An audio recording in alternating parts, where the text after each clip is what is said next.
ഗൗരീശങ്കർ കണ്ണുകൾ തുറക്കുമ്പോൾ സമയം 10 മണിയോടടുത്തിരുന്നു. പതിവിലും വൈകിയാണ് ഉണർന്നത്. തലേദിവസം രാത്രി ഒരുപാട് വൈകിയിരുന്ന് ജോലി ചെയ്യുകയായിരുന്നു.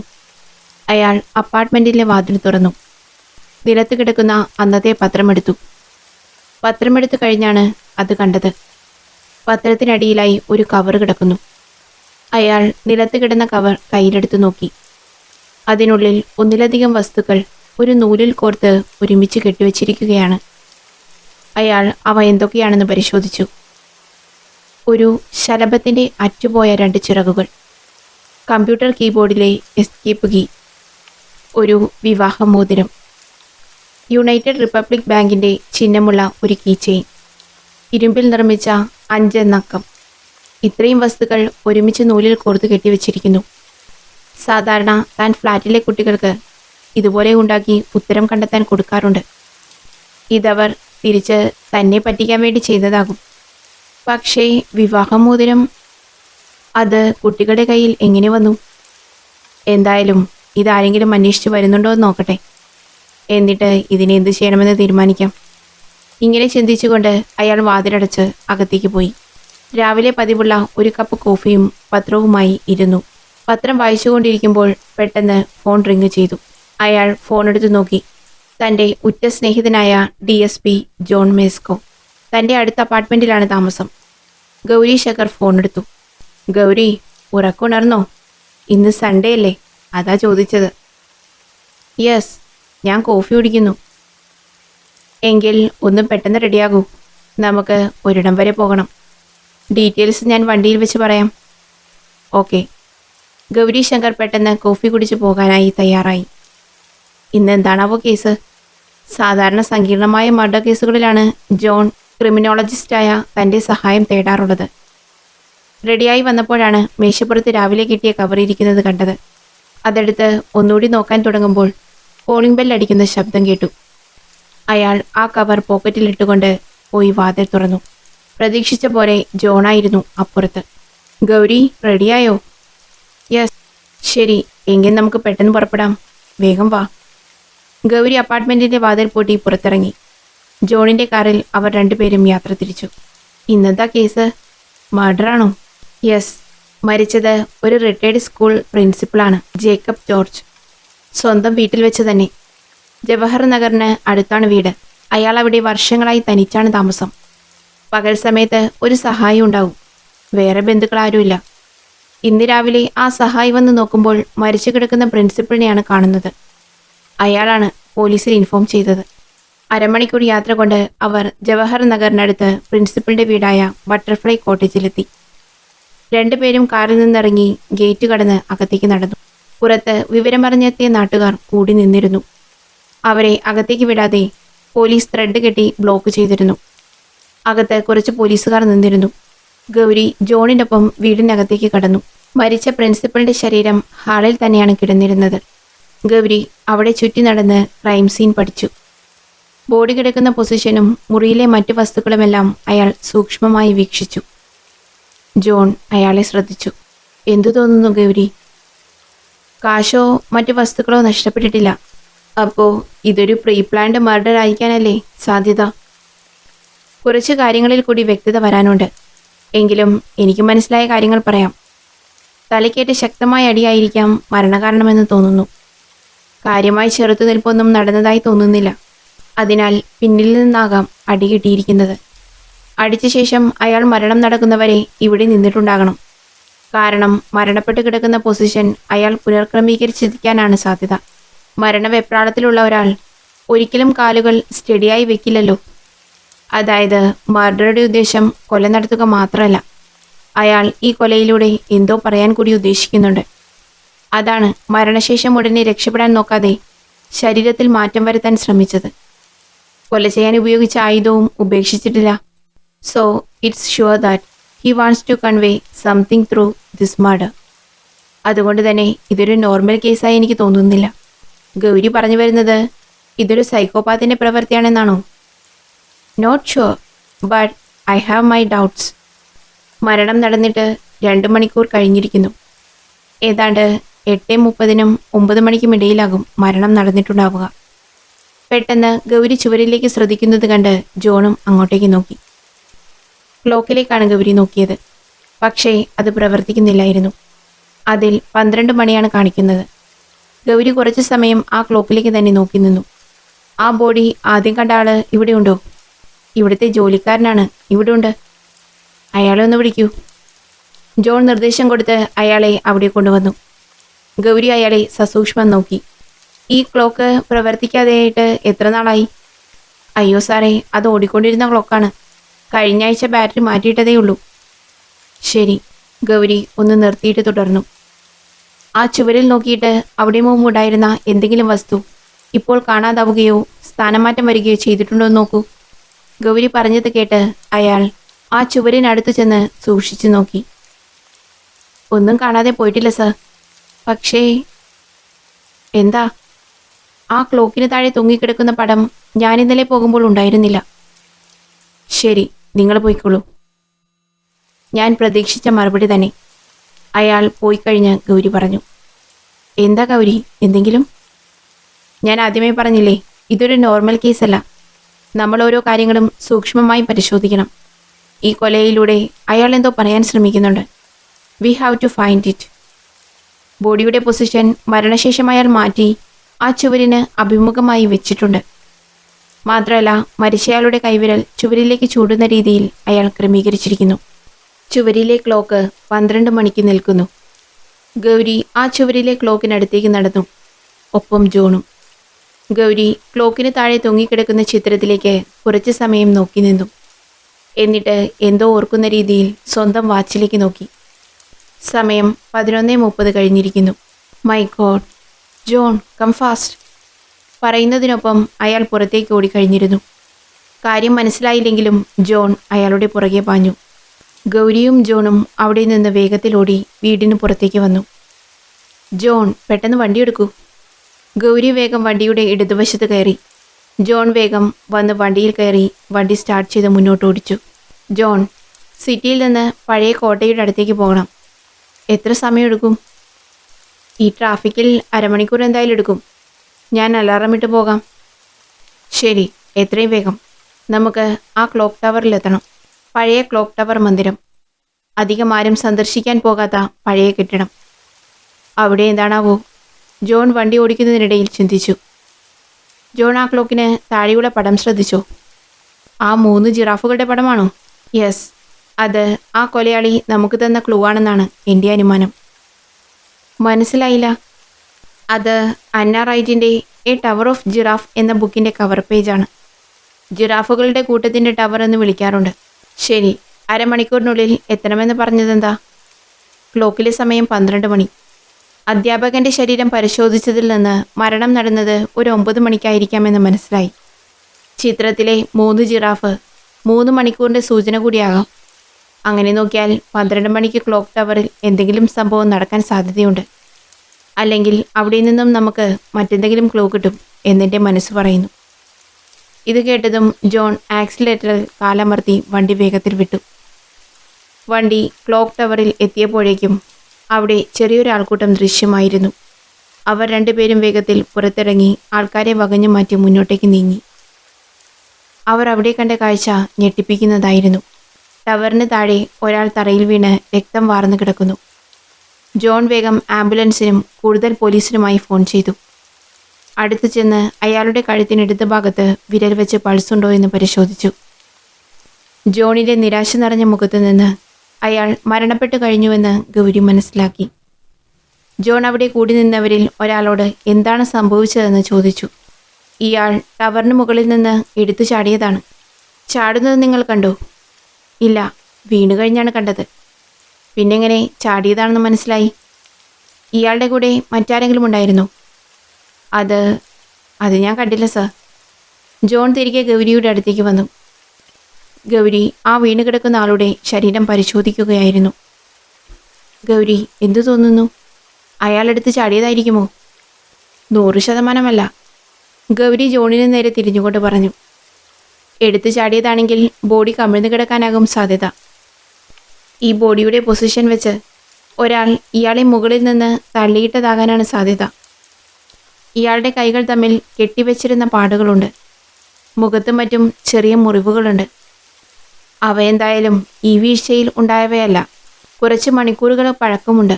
ആരോ ഇയാളെ ബലമായി പിടിച്ചുകൊണ്ടുവന്ന് തള്ളിയിട്ടതാകാം. പക്ഷേ ആരുടെയും ശ്രദ്ധയിൽപ്പെടാതെ അയാൾ രക്ഷപ്പെട്ടതിലാണ് എനിക്ക് അതിശയം. ഗൗരി കെട്ടിടത്തിന് മുകളിലേക്ക് നോക്കി. എന്തായാലും നമുക്ക് മുകളിൽ പോയി പരിശോധിക്കാം.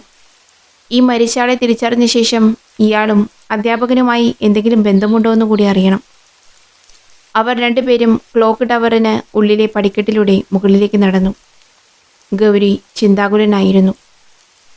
ജോൺ, കാര്യങ്ങൾ നമ്മൾ കരുതുന്നതിലും കുറച്ച് അപ്പുറമാണെന്ന് മനസ്സ് പറയുന്നു. അതുകൊണ്ട് ഒരു കാര്യം കൂടി ചെയ്യണം.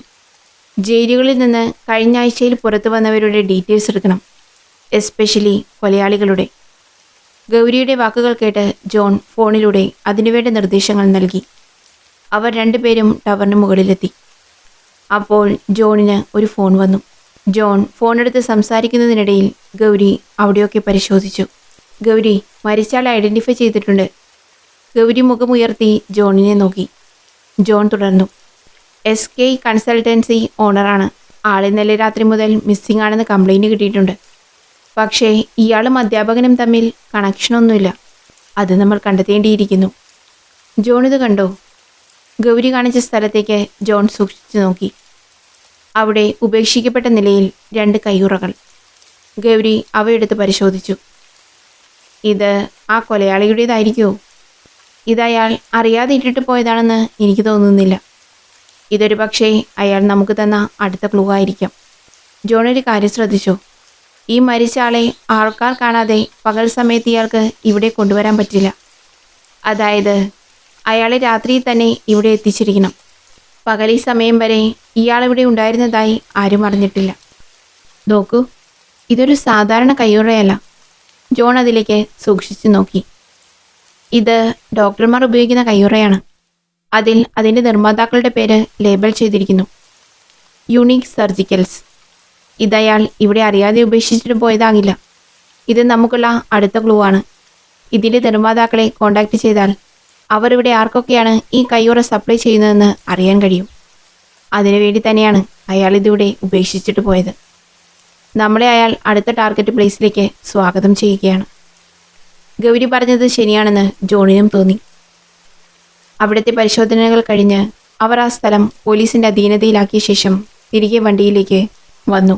ഗൗരി യുണീക്ക് സർജിക്കൽസിൻ്റെ നമ്പർ ഇൻ്റർനെറ്റിൽ നോക്കുന്ന സമയത്ത് ജോണിന് മറ്റൊരു ഫോൺ വന്നു. ജോൺ ഫോൺ അറ്റൻഡ് ചെയ്ത് സംസാരിച്ചു. ഫോൺ കട്ട് ചെയ്ത ശേഷം വണ്ടി സ്റ്റാർട്ട് ചെയ്തുകൊണ്ട് പറഞ്ഞു, ഗൗരി, സം ഗുഡ് ന്യൂസ്. പറയൂ. ജോൺ വണ്ടി മുന്നോട്ടെടുത്തുകൊണ്ട് പറഞ്ഞു. ജയിലിൽ നിന്ന് റിലീസായവരുടെ ലിസ്റ്റ് കിട്ടി. പക്ഷേ അതിൽ നമുക്ക് വലിയ ഹോപ്പില്ല. പക്ഷേ 2 ദിവസം മുമ്പ് ഒരാൾ ജയിലിൽ നിന്ന് രക്ഷപ്പെട്ടിട്ടുണ്ട്. ഒരു വിശ്വനാഥ്. കൊലയാളിയല്ല, ബാങ്ക് ഫ്രോഡ് കേസാണ്. വേറെയും ഒരുപാട് ഫ്രോഡ് കേസുകൾ അയാളുടെ പേരിൽ ഉണ്ടായിരുന്നു. പക്ഷേ തെളിയിക്കപ്പെട്ടത് ഇത് മാത്രമാണ്. അന്ന് ആ കേസ് അന്വേഷിച്ച ടീമിൽ കുറച്ചുനാൾ ഞാനും ഉണ്ടായിരുന്നു. അയാൾക്ക് അന്നേ ചില മെൻ്റൽ പ്രോബ്ലംസ് ഉണ്ടായിരുന്നു. ബട്ട് അത്രയ്ക്ക് വയലൻ്റ് അല്ലായിരുന്നു. അയാളും ഈ മരിച്ച SK കൺസൾട്ടീസ് ഓണറും തമ്മിൽ ചെറിയൊരു കണക്ഷനുണ്ട്. എന്താണത്? അയാൾ മുമ്പ് ആ കമ്പനിയിൽ ജോലി ചെയ്തിട്ടുണ്ട്. പിന്നീട് ഈ വിശ്വനാഥ് ഒരു ഫ്രോഡാണെന്ന് മനസ്സിലായപ്പോൾ അവിടെ നിന്നും പുറത്താക്കി. അയാൾക്കെതിരെ കേസ് കൊടുത്തിട്ടുണ്ടായിരുന്നു. എനിക്ക് തോന്നുന്നു ഇതായിരുന്നു അയാൾക്കെതിരെ ഉണ്ടായിരുന്ന ആദ്യത്തെ കേസ്. പക്ഷേ അതിൽ നിന്ന് അയാൾക്ക് ഊരിപ്പോകാൻ പറ്റി. അത് ശരി. അയാളുടെ അഡ്രസ്സ് കിട്ടിയോ? യെസ്, അങ്ങോട്ടേക്കാണ് നമ്മൾ പോയിക്കൊണ്ടിരിക്കുന്നത്. ആളുടെ ഫോട്ടോ സെൻഡ് ചെയ്തിട്ടുണ്ട്. ദേ നോക്ക്, ഇതാണ് ആള്. ജോൺ ഫോണിലെ ഫോട്ടോ ഗൗരിയെ കാണിച്ചു. ഗൗരി ആ ഫോൺ വാങ്ങി അയാളുടെ ഫോട്ടോ നോക്കി. ജോൺ, ഞാൻ ആ യുണീക്ക് സർജിക്കൽസിൽ വിളിച്ചിരുന്നു. അവർ ഡീറ്റെയിൽസ് എടുത്തിട്ട് തിരികെ വിളിക്കും. ഓക്കെ. കുറച്ച് സമയത്ത് യാത്ര ചെയ്ത് അവർ നേരെ വിശ്വനാഥൻ്റെ വീട്ടിലെത്തി. ആകെ നാശോന്മുഖമായ ഒരു പഴയ വീടായിരുന്നു അത്. അവർ വണ്ടിയിൽ നിന്നിറങ്ങി അകത്തേക്ക് നടന്നു. വീടിൻ്റെ വാതിലിൽ മുട്ടി. കുറച്ചു സമയം കഴിഞ്ഞാണ് വാതിൽ തുറന്നത്. വാതിൽ തുറന്നത് ഒരു സ്ത്രീയായിരുന്നു. വിശ്വനാഥൻ്റെ വീടല്ലേ? അതെ, ഞാൻ DSP ജോൺ മോസ്കോ. ആളിവിടെ ഇല്ലേ? ഇല്ല സർ. അവർ സംസാരിച്ചു കൊണ്ട് നിന്നപ്പോൾ ഗൗരിക്കൊരു ഫോൺ വന്നു. അയാൾ പുറത്തേക്ക് പോയി. ഫോണിൽ സംസാരിക്കുന്നതിനിടയിൽ അയാൾ വീടിൻ്റെ പരിസരമൊക്കെ പരിശോധിച്ചു. ജോൺ അകത്തിരുന്ന് ആ സ്ത്രീയോട് സംസാരിച്ചു. അപ്പോൾ അയാൾ ജയിലിൽ നിന്ന് രക്ഷപ്പെട്ട വിവരം നിങ്ങൾക്കറിയാമല്ലേ? അയാൾ ഇവിടെ വന്നിരുന്നോ? 2 ദിവസം മുമ്പ് രാത്രിയിൽ വന്നിരുന്നു സാറേ. എന്നിട്ട് എപ്പോൾ പോയി? രാത്രി തന്നെ പോയി സാറേ. പിന്നീട് ഇവിടെ വരികയോ വിളിക്കുകയോ മറ്റോ ചെയ്തോ? ഇല്ല. ഇവിടെ വേറെ ആരൊക്കെയുണ്ട്? ഞങ്ങളുടെ 2 കുട്ടികളുണ്ട്. ഫോൺ കട്ട് ചെയ്ത് തിരികെ വന്ന ഗൗരി അപ്പോൾ കുട്ടികളെ നോക്കി. മകന് ഒരു 18 വയസ്സ് പ്രായം വരും.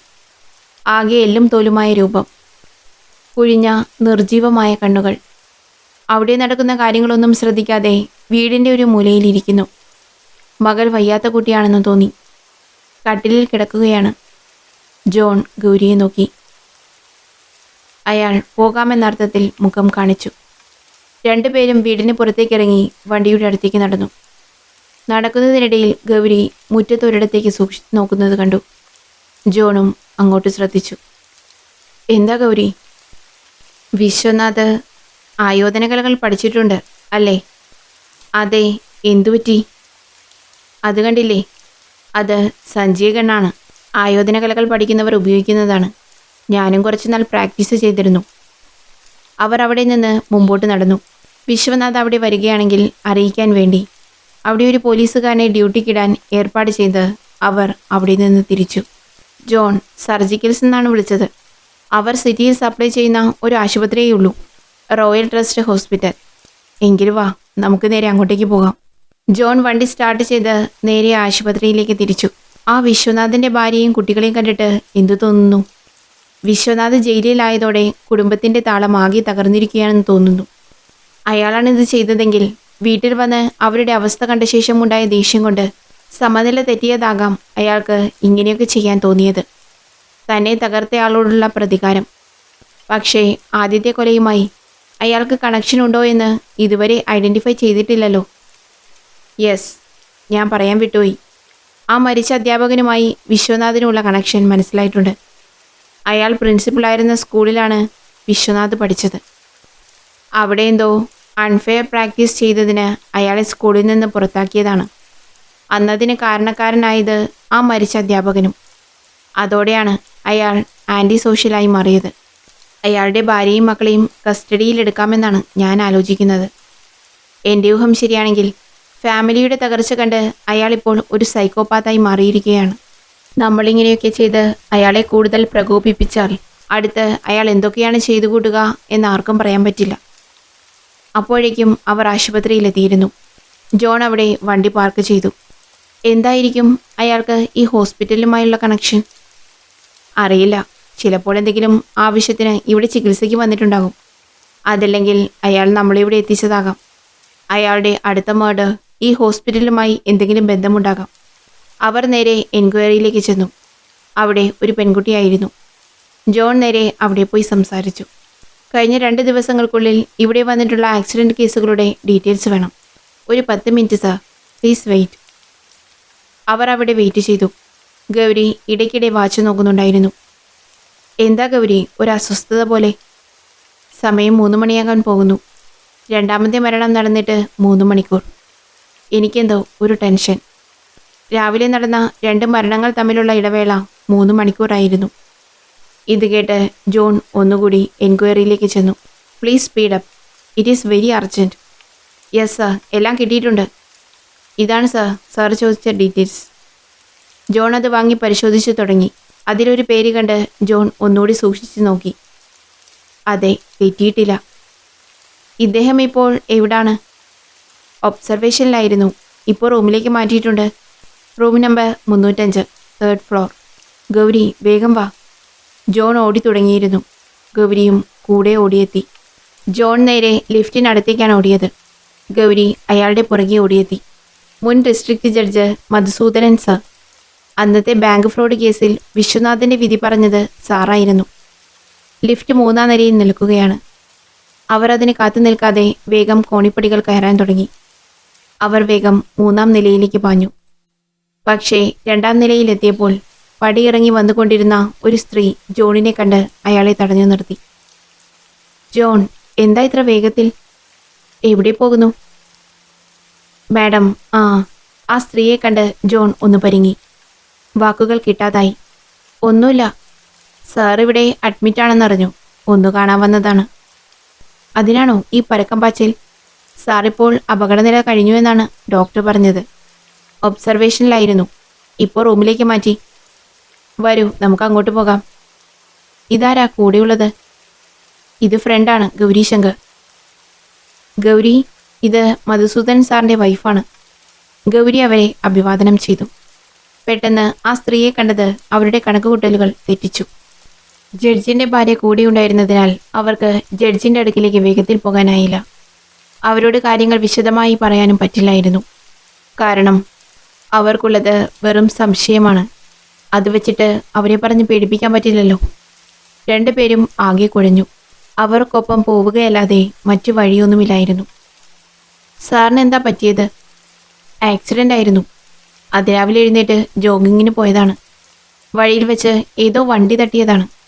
തക്ക സമയത്ത് ഒരാൾ കണ്ട് ഹോസ്പിറ്റലിൽ എത്തിച്ചതുകൊണ്ട് രക്ഷപ്പെട്ടു. ഗൗരിക്ക് എന്തോ ഒരു സംശയം തോന്നി. അയാൾ ജോണിൻ്റെ ഫോൺ വാങ്ങി അതിൽ നിന്ന് നേരത്തെ കണ്ട വിശ്വനാഥിൻ്റെ ഫോട്ടോ ആ സ്ത്രീയെ കാണിച്ചു. ഇതാണോ സാറിനെ ഹോസ്പിറ്റലിൽ എത്തിച്ച ആൾ? അവർ ആ ഫോട്ടോയിൽ സൂക്ഷിച്ചു നോക്കി. അല്ല, ഇയാളല്ല. അയാൾ കുറച്ചു മുമ്പ് ഇവിടെ കാണാൻ വന്നിരുന്നു. എന്നിട്ട് അയാൾ എവിടെ? ഗൗരി ആകാംക്ഷയോടും ഒപ്പം ഭയത്തോടും ചോദിച്ചു. ഗൗരിയുടെ പെരുമാറ്റം കണ്ട് ആ സ്ത്രീ അല്പം സംശയത്തോടെ മറുപടി പറഞ്ഞു. അദ്ദേഹത്തെ കാണാൻ പോയി.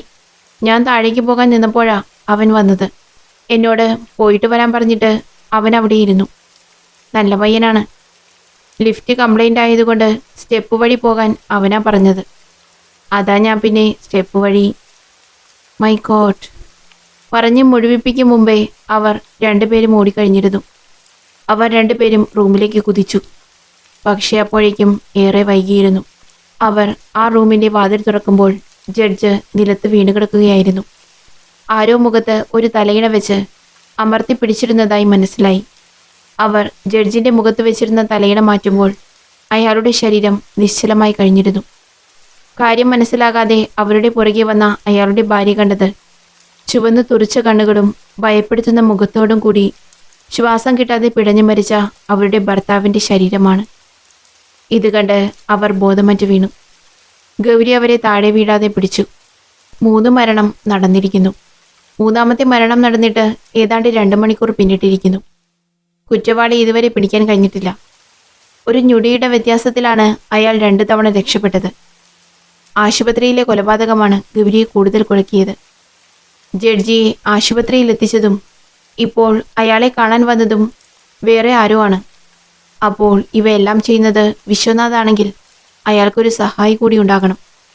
ഗൗരിയും ജോണും ആകെ വിഷണ്ണനായിരുന്നു. വിശ്വനാഥൻ്റെ അടുത്ത നീക്കം എന്താണെന്നതിനെപ്പറ്റി അറിവൊന്നും കിട്ടിയില്ല. കഴിഞ്ഞ തവണ ചെയ്തതുപോലെ ഇപ്പോൾ അയാൾ ക്ലൂ ഒന്നും നൽകിയിട്ടില്ല. ഒരുപക്ഷെ തങ്ങളെ അവൻ ഇവിടെ വെച്ച് കണ്ടിട്ടുണ്ടാകും.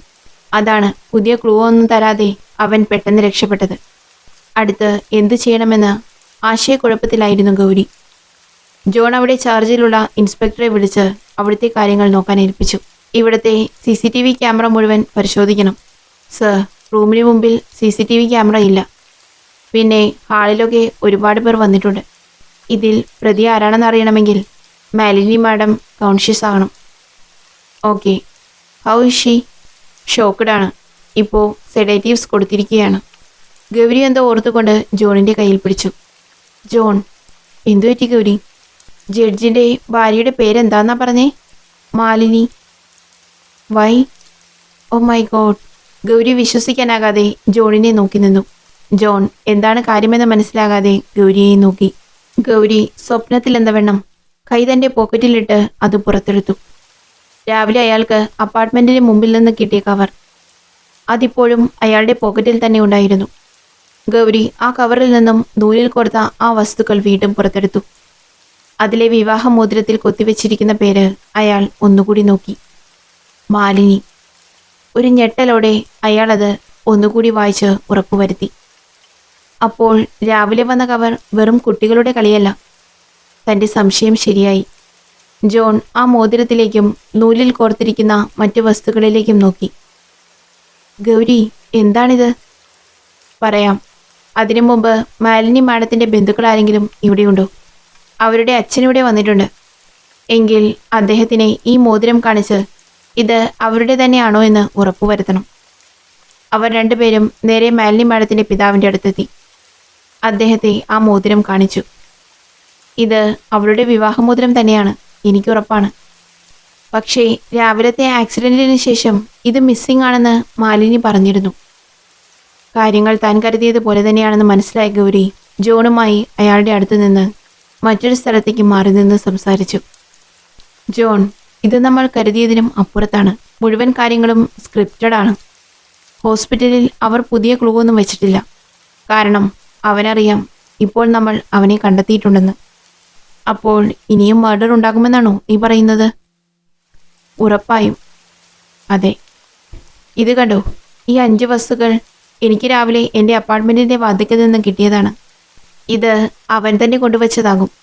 ഈ നൂലിൽ കൊടുത്ത 5 വസ്തുക്കളിലെ ഓരോന്നും അവൻ ചെയ്യുന്ന ഓരോ കൊലയുടെ പ്രതീകങ്ങളാണ്. ഗൗരി ഒന്ന് നിർത്തിയ ശേഷം അവ ഒന്നുകൂടി പരിശോധിച്ചു. ഇത് കണ്ടോ, ഇതിലെ ആദ്യത്തെ വസ്തുവായ ചിത്രശലഭങ്ങളുടെ ചിറക്, അത് ബട്ടർഫ്ലൈ കോട്ടേജിൽ നടന്ന അധ്യാപകന്റെ മരണത്തിന്റെ സൂചനയാണ്. രണ്ടാമത്തെ വസ്തുവായ ഈ കീബോർഡിലെ എസ്കേപ്പ് കീ, അത് SK കൺസൾട്ടൻസി ഓണറുടെ മരണം. ഇപ്പോൾ ഇതാ ഈ വിവാഹമോതിരം, മൂന്നാമത്തെ മരണവും. അപ്പോൾ ഗൗരി പറഞ്ഞു വരുന്നത് അടുത്ത മരണം? അതെ, അടുത്ത വസ്തു. അതായത് ഈ യുണൈറ്റഡ് റിപ്പബ്ലിക് ബാങ്കിൻ്റെ എംബ്ലമായ UR എന്ന ചിഹ്നമുള്ള കീ ചെയിൻ. ആ ബാങ്കുമായി ബന്ധപ്പെട്ട ഒരാളാണ് അടുത്ത ടാർഗറ്റ്. ഗൗരി, അയാളെ അറസ്റ്റ് ചെയ്തത് ഇതേ ബാങ്ക് കേസിലാണ്. അന്നത്തെ കേസിൽ ബാങ്കിൻ്റെ ഭാഗത്തു നിന്നുള്ള പ്രധാന സാക്ഷിയാരാണ്? ബാങ്കിൻ്റെ സിറ്റി ബ്രാഞ്ചിലെ മാനേജർ. അപ്പോൾ ആ ബാങ്ക് മാനേജറെയാണ് നമുക്ക് കണ്ടുപിടിക്കേണ്ടത്. സമയം 5 കഴിഞ്ഞു. നമ്മുടെ കണക്ക് ശരിയാണെങ്കിൽ 6 മണിക്ക് മുമ്പ് അയാളെ കണ്ടെത്തിയില്ലെങ്കിൽ അയാളുടെ ജീവൻ അപകടത്തിലാകും. You are right. ജോൺ, എത്രയും വേഗം അയാളുടെ കോൺടാക്ട് ഡീറ്റെയിൽസ് എടുക്കണം. ബാങ്ക് ഫ്രോഡ് കേസിന് വേണ്ടി അയാളുടെ വിവരങ്ങൾ പോലീസ് വാങ്ങിയിട്ടുണ്ടാകുമല്ലോ.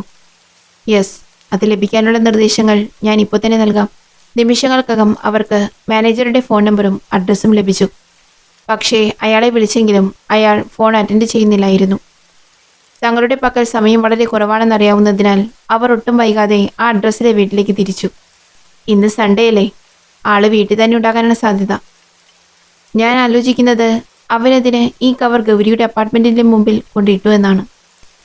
അയാളിപ്പോൾ ഒരു സൈക്കോപാത്തായി മാറിയിരിക്കുകയാണ്. ഞാൻ പറഞ്ഞില്ലേ, അയാൾ നമ്മളെ ടെസ്റ്റ് ചെയ്യുകയാണ്. ഒരു സൈക്കോപാത്ത് ചിന്തിക്കുന്നത് സാധാരണ മനുഷ്യർ ചിന്തിക്കുന്നത് പോലെയല്ല. അവൻ ഇതൊരു ഗെയിം പോലെയാണ് കാണുന്നത്. അവൻ നമുക്ക് നേരത്തെ ക്ലൂസ് തരുന്നുണ്ട്. ബട്ട് അവനൊരു പടി മുമ്പിലാണ്. അവൻ നമ്മുടെ എല്ലാ നീക്കങ്ങളും അറിയുന്നുമുണ്ട്. അതായത് അവൻ്റെ ഒരു കണ്ണ് എപ്പോഴും നമ്മുടെ പിന്നാലെയുണ്ട്. അവർ വേഗം ബാങ്ക് മാനേജറുടെ അഡ്രസ്സിലെത്തി. ഡോർ ബെല്ലടിച്ചു. ഒരു പെൺകുട്ടിയാണ് വാതിൽ തുറന്നത്. ജോൺ ആ കുട്ടിയോട് സംസാരിച്ചു. ഇത് UR ബാങ്ക് സിറ്റി ബ്രാഞ്ചിലെ മാനേജറുടെ വീടല്ലേ? അതെ, പക്ഷേ അച്ഛനിപ്പോൾ സിറ്റി ബ്രാഞ്ചിലല്ല, അച്ഛൻ ചെന്നൈ ബ്രാഞ്ചിലാണ്. അവർക്ക് ചെറിയ ആശ്വാസവും ഒപ്പം ആശങ്കയും തോന്നി. ഇനി തങ്ങൾ തിരയുന്ന ആൾ തന്നെയല്ലേ ആ കൊലയാളിയും ഉദ്ദേശിക്കുന്നത്? മോളെ, അച്ഛനിപ്പോൾ ചെന്നൈയിൽ തന്നെയാണോ? ഇന്ന് സൺഡേ അല്ലേ, വീട്ടിൽ വന്നില്ലേ? അച്ഛനിവിടെ ഉണ്ടായിരുന്നു. അരമണിക്കൂർ മുമ്പാണ് പോയത്. രണ്ടുപേരും ഞെട്ടി. എങ്ങോട്ട്? Railway station. ചെന്നൈ മെയിൽ 6 മണിക്കല്ലേ? 6 മണിക്കോ?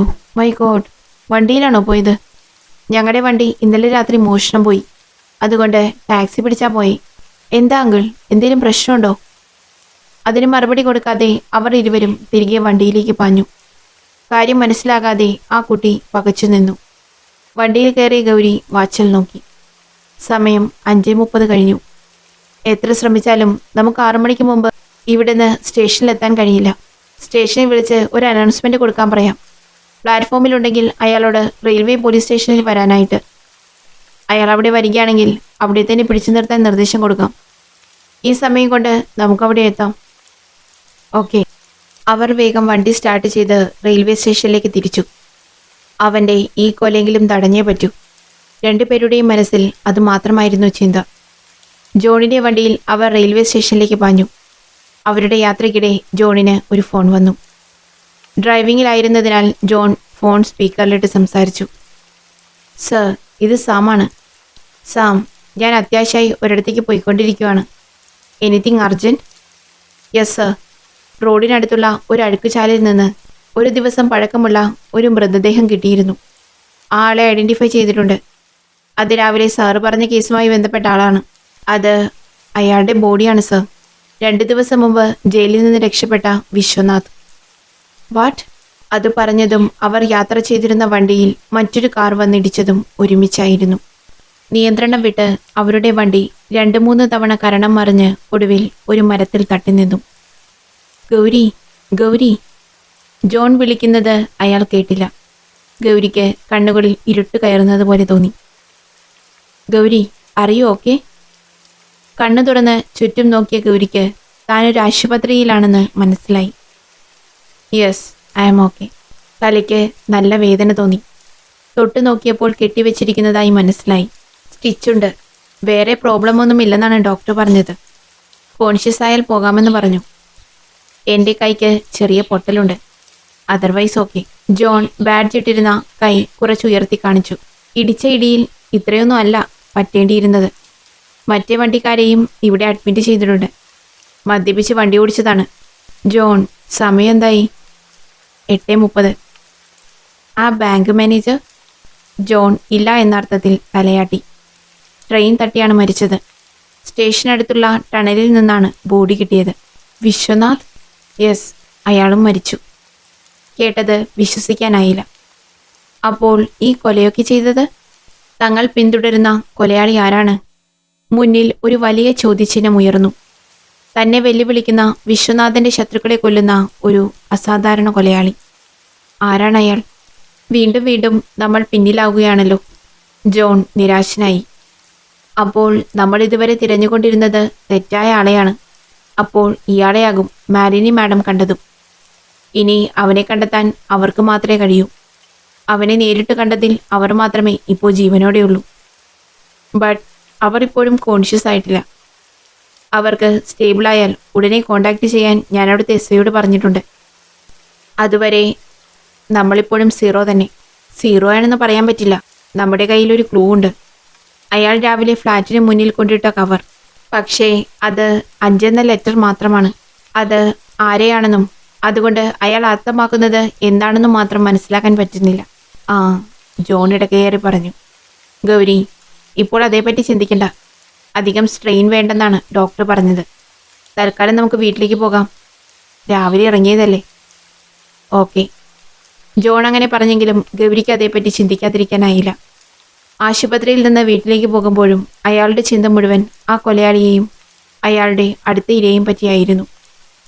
ഗൗരിയെ അയാളുടെ ഫ്ലാറ്റിൽ വിട്ടിട്ട് ജോൺ സ്വന്തം ഫ്ലാറ്റിലേക്ക് പോയി. വീട്ടിലെത്തിയ ശേഷവും ഗൗരി ശങ്കർ അസ്വസ്ഥനായിരുന്നു. തൻ്റെ പക്കലുള്ള കവർ തുറന്ന് അതിലുള്ള വസ്തുക്കൾ ഒന്നുകൂടി നോക്കി. 5ാമത്തെ ആളെ പറ്റിയുള്ള ക്ലൂ കണ്ടുപിടിക്കാനാകാതെ ഗൗരി നിരാശനായി. എന്തെങ്കിലും ചെയ്യാൻ കഴിയുന്നത് തനിക്കാണ്. ഇപ്പോൾ മറ്റൊരാൾക്ക് കൂടി ജീവൻ നഷ്ടപ്പെടാൻ പോകുന്നു. അത് കണ്ടുപിടിച്ച് തടയാനായില്ലെങ്കിൽ താൻ ഇതുവരെ പഠിച്ചതൊക്കെ വെറുതെയാണെന്ന് ചിന്തിച്ച് അയാൾ നിരാശനായി. ആരാണ് ആ കൊലയാളി? എവിടെയോ മറഞ്ഞിരുന്ന് അയാൾ തന്നെ നോക്കി ചിരിക്കുകയാണ്. അയാൾ ആരാണെന്ന് കണ്ടെത്താൻ പോലും തനിക്കായിട്ടില്ല. അയാളെ പറ്റിയുള്ള ഒരറിവും തനിക്കിതുവരെ കിട്ടിയിട്ടില്ല. കിട്ടിയെന്ന് താൻ കരുതിയവയൊക്കെയും തെറ്റായിരുന്നു താനും. അയാൾ നിരാശനായി. ഗൗരി ഒന്നുകൂടി ആ സാധനങ്ങൾ നിരത്തിവെച്ച് അവയിൽ നിന്ന് എന്തെങ്കിലും കണ്ടെത്താനാകുമോ എന്ന് ശ്രമിച്ചു നോക്കി.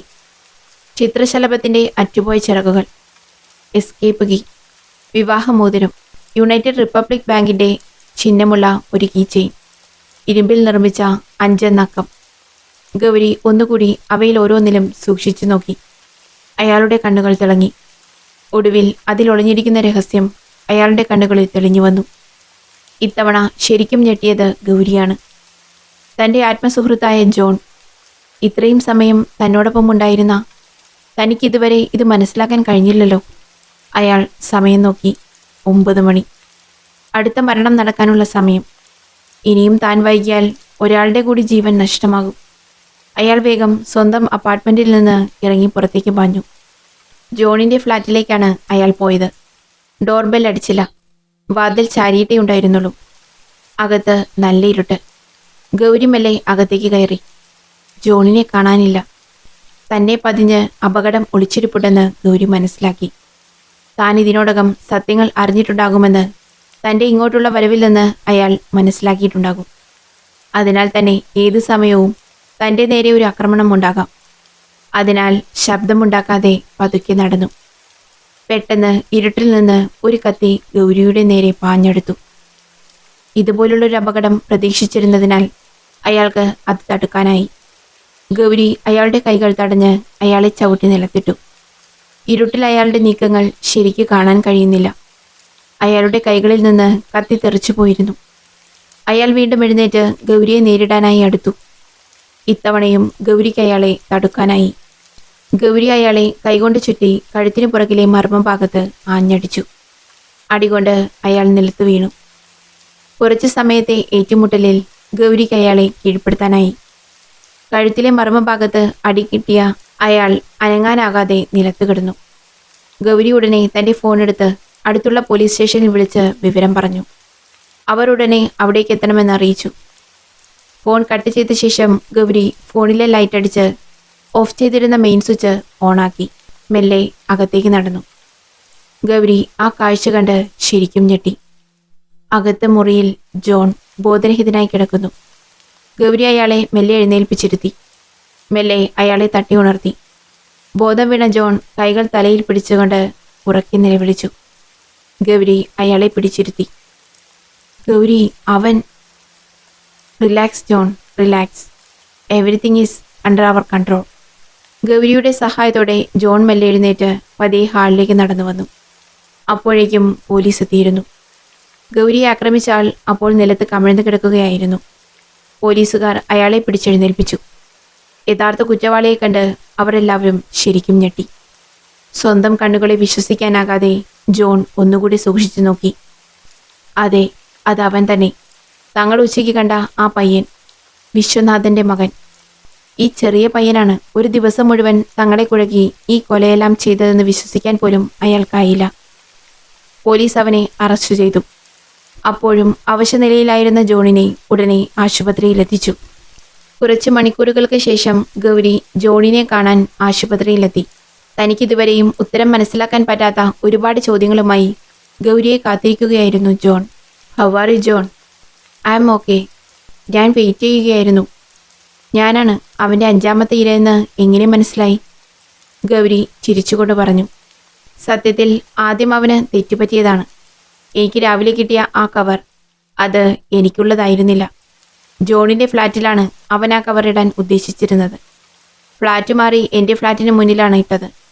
അതാണ് അവന് പറ്റിയ ഏക മിസ്റ്റേക്ക്. അത് അവനെ പിടികൂടാനുള്ള കാരണവുമായി. രണ്ടാമത് ജോണിനെ കൊല്ലാനായി വന്നപ്പോൾ അവൻ തെറ്റു മനസ്സിലാക്കി ജോണിൻ്റെ ഫ്ലാറ്റിൽ തന്നെ കയറി. ആശുപത്രിയിൽ വെച്ചും മറ്റും അവൻ എന്നെ കണ്ടിട്ടുണ്ടാകണം. അങ്ങനെയായിരിക്കാം അവന് രാവിലെ പറ്റിയ തെറ്റ് മനസ്സിലാക്കാൻ കഴിഞ്ഞത്. ഗൗരി പറയുന്നത് വിശ്വനാഥൻ്റെ മകനാണ് ഇതിന് പിന്നിലെന്ന് ഗൗരി നേരത്തെ മനസ്സിലാക്കിയെന്നാണോ? ഇല്ല, പക്ഷേ അവൻ്റെ വീട്ടിൽ നിന്ന് പുറത്തേക്കിറങ്ങിയപ്പോൾ നമ്മൾ കണ്ട സഞ്ജീകൻ അത് വിശ്വനാഥൻ്റെ ആയിരുന്നുവെന്ന് നമ്മൾ തെറ്റിദ്ധരിച്ചു. പക്ഷേ അത് അവൻ്റേതായിരുന്നു. അവൻ ആയോധന കലകൾ പഠിച്ചിരുന്നുവെന്ന് രാത്രിയിലുണ്ടായ ഏറ്റുമുട്ടലിൽ എനിക്ക് മനസ്സിലായി. അവൻ്റെ വീടിൻ്റെ പുറകിലായി ആളൊഴിഞ്ഞൊരു കാറും കിടപ്പുണ്ടായിരുന്നു. എനിക്ക് ചെറിയൊരു സംശയം തോന്നിയെങ്കിലും അപ്പോൾ നമ്മുടെ മനസ്സിൽ പ്രതി അവനല്ലായിരുന്നതുകൊണ്ട് കൂടുതൽ അതേപ്പറ്റി ചിന്തിച്ചില്ല. ആ കാർ UR ബാങ്കിൻ്റെ മാനേജറുടെ വീട്ടിൽ നിന്ന് ഇന്നലെ മോഷണം പോയതാണെന്ന് കണ്ടെത്തിയിട്ടുണ്ട്.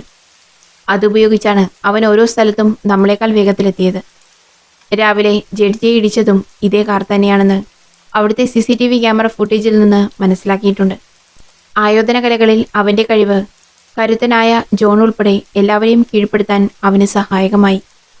അവൻ്റെ അറ്റാക്ക് ഞാൻ പ്രതീക്ഷിച്ചിരുന്നതിനാലും കുറച്ചൊക്കെ ആയോധന കലകൾ പഠിച്ചിരുന്നതിനാലും എനിക്ക് അവനെ കീഴ്പ്പെടുത്താനായി.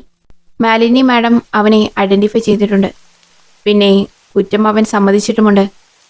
വിശ്വനാഥൻ്റെ മരണത്തിന് പിന്നിലും അവൻ തന്നെയാണ്. ജയിലിൽ ചാടി രാത്രിയിൽ വീട്ടിൽ വന്ന അച്ഛനുമായി അവൻ വഴക്കായി. അവിടെ നിറങ്ങിപ്പോയ അയാളെ അവൻ പിന്തുടർന്നു. പിന്നീട് അയാളുമായി ഉണ്ടായ വഴക്ക് അയാളുടെ മരണത്തിൽ കലാശിച്ചു. പെട്ടെന്നുണ്ടായ ദേഷ്യത്തിൽ ചെയ്തതാണെങ്കിലും അവന് അതൊരു ഷോക്കായി മാറി. വിശ്വനാഥൻ ജയിലിലാകുന്നതിന് മുമ്പ് വരെ സ്കൂളിലെ ഏറ്റവും സമർത്ഥനായ കുട്ടിയായിരുന്നു അവൻ. വിശ്വനാഥൻ ജയിലിലായതോടെ അവൻ്റെ വിദ്യാഭ്യാസവും നിലച്ചു. അതിനുശേഷം അവൻ അനുഭവിച്ചിട്ടുള്ള കള്ളൻ്റെ മകൻ എന്നുള്ള അവഗണനയും പരിഹാസവും പിന്നെ അച്ഛനെ കൊന്നതുകൊണ്ടുള്ള ഷോക്കും എല്ലാം കൂടി അവനെ ഒരു സെക്കൻഡറി സൈക്കോപാത്താക്കി മാറ്റുകയായിരുന്നു എന്ന് വേണം പറയാൻ. തൻ്റെ അച്ഛൻ്റെ ജീവിതം തകർത്ത് തന്നെ ഈ നിലയിലെത്തിച്ചവരോടുള്ള പ്രതികാരം ചെയ്യുന്നത് മാത്രമായി അവൻ്റെ ലക്ഷ്യം. അങ്ങനെ അവൻ ഉണ്ടാക്കിയ സ്ക്രിപ്റ്റാണ് ഇന്ന് അരങ്ങേറിയ സംഭവങ്ങൾ. അവൻ്റെ 5 ഇരകളിൽ ഒരാളുടെയെങ്കിലും ജീവൻ രക്ഷിക്കാനായതിൽ ആശ്വസിക്കാം. ഇപ്പോഴും ഞാൻ ആദ്യം ചോദിച്ചതിന് ഉത്തരം പറഞ്ഞില്ല. 5-മത്തെ ആളെ എങ്ങനെ കണ്ടെത്തിയെന്നല്ലേ? അത് പറയാം. ഞാൻ പറഞ്ഞല്ലോ, ആ കവർ നിനക്കുള്ളതായിരുന്നുവെന്ന്. അതിലെ വസ്തുക്കൾ ഞാൻ നിരത്തിവെച്ച് നോക്കിയപ്പോൾ അതിലൊളിച്ചിരുന്ന 5-മത്തെ ആളെ പറ്റിയുള്ള ക്ലൂ എനിക്ക് കിട്ടി. എന്തായിരുന്നു അത്? ആ 5 വസ്തുക്കൾ മരിക്കാൻ പോകുന്ന 5 പേരെ പറ്റിയുള്ള സൂചകങ്ങൾ മാത്രമല്ല, ചിത്രശലഭത്തിൻ്റെ ചിറകുകൾ. അവ ചേർത്ത് വയ്ക്കുമ്പോൾ ഇംഗ്ലീഷിലെ M എന്ന അക്ഷരമാകും. പിന്നെ എസ്കേപ്പിലെ ESC. പിന്നെ വിവാഹമോതിരം O എന്ന അക്ഷരം. ഇവ ചേർത്ത് വായിക്കുമ്പോൾ മെസ്കോ.